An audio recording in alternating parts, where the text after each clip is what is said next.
Friends, आप सभी का स्वागत है नॉलेज बैंक में। आज हम पढ़ेंगे मनोविज्ञान के संप्रदाय के बारे में। आइए स्टार्ट करते हैं आज का वीडियो। मनोविज्ञान के संप्रदाय। मनोविज्ञान का सर्वाधिक प्राचीन संप्रदाय कौन सा है? संरचनावाद। कौन सा है? संरचनावाद।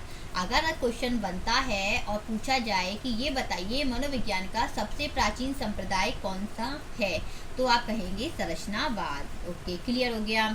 आपसे ये ना पूछ के ये पूछा जाए कि ये बताइए संरचनावाद में जो अध्ययन होता है वो किसका होता है, संरचनावाद का विषय क्या है, तो आप बताएंगे मन की संरचना का अध्ययन होता है।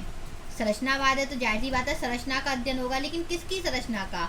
मन की संरचना का। किसका? मन की संरचना का।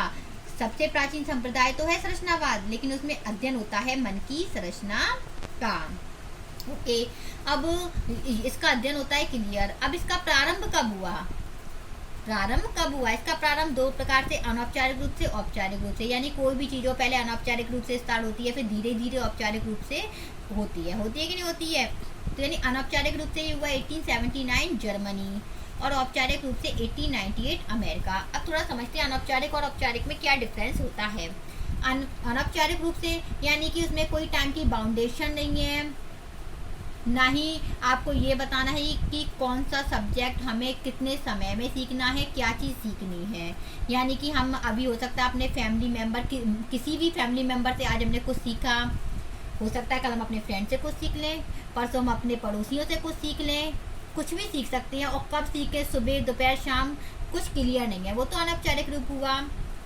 औपचारिक रूप से जैसे हम किसी एक जगह पर टाइम से जा रहे हैं और नियमित रूप से ये चीज़ सीखनी है, वो सीख रहे हैं। जैसे हमारा विद्यालय में हम समय से जाते हैं, टाइम फिक्स होता है कि भैया आपको इतने बजे आना है, 7 बजे आना है, 1 बजे तक विद्यालय में रहना है। ये पीरियड है 40 से 45 मिनट का, ये पीरियड होगा, इसमें आपको साइंस पढ़ाई जाएगी। आज साइंस में ये चैप्टर पढ़ाया जाएगा, अब इकोनॉमिक्स है या पॉलिटिकल साइंस है, आपको ये चैप्टर पढ़ाया जाएगा। आपको इस क्लास में पढ़ना है, फिर उसके बाद आपको परीक्षा देनी है। उस परीक्षा को जब आप पास कर लेंगे, उसी के बाद आप दूसरी कक्षा में प्रवेश प्राप्त कर सकते हैं। तो वो तो हो गया औपचारिक रूप से। अनौपचारिक रूप से जो है कोई भी बाउंडेशन नहीं होती कि कब आप क्या चीज़ सीखेंगे। Okay, clear. तो वही अनौपचारिक रूप से जर्मनी में स्टार्ट हुआ था, कब? 1879 में। और औपचारिक रूप से अमेरिका में हुआ था 1898 में। इनकी कैपिटल भी आप ध्यान रखिएगा, हो सकता है वो आपको कैपिटल दे दे, पूछ ले कि अनौपचारिक रूप से कहाँ हुआ था। जर्मनी दिया ही नहीं है तो क्या टिक लगाएंगे? हो सकता है जर्मनी की कैपिटल दे दियो पोलैंड, तो आप पोलैंड टिक लगा लेंगे। ठीक है, ऐसे अमेरिका की कैपिटल वाशिंगटन डीसी।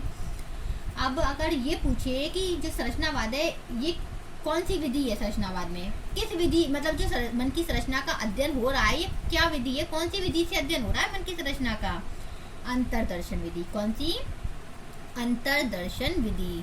अब अंतर्दर्शन विधि कैसे? मन की संरचना, क्या आप मन की संरचना को देख सकते हैं? मन की संरचना कैसी है? ऐसी है, ऐसी है, या फिर ऐसी है? मन की संरचना कैसी है? नहीं देख सकते ना, तो यानी हमारी अंतर्दर्शन विधि है। तो यानी कि अंतर्दर्शन विधि। अब आपसे ये पूछा जाए कि संरचनावाद के प्रवर्तक कौन है, तो आप बताएंगे वुंट, टिश्नर और फेटनर। एक नाम लर्न मत करिएगा, तीनों ही याद रखिएगा। हो सकता है एक नाम ना दे के वुंट ना दे के टिश्नर दे दे, या फेटनर दे दे, फेटनर ना दे के टिंच या वुटनर दे दे। ठीक है ना, क्लियर? इतना समझ में आया होगा आपको। संप्रदाय सबसे प्राचीन कौन सा है? संरचनावाद। इसमें अध्ययन होता है मन की संरचना का। मन की संरचना कैसी विधि है? अंतर्दर्शन विधि। इसका प्रारंभ दो प्रकार से हुआ, अनौपचारिक रूप से और औपचारिक रूप से। ठीक है, अनौपचारिक रूप से हुआ 1879 जर्मनी में, और जबकि औपचारिक रूप से हुआ 1898 अमेरिका में। इसके प्रवर्तक क्या है? वुंट, टिश्नर, फेटनर। आई होप आपको समझ में आया होगा। कोई भी आपको डाउट हो, कुछ समझ में ना आया हो, तो प्लीज़ आप कमेंट करके अवश्य बताएं। पसंद आए तो लाइक करें, शेयर करें, सब्सक्राइब करें। Thank you.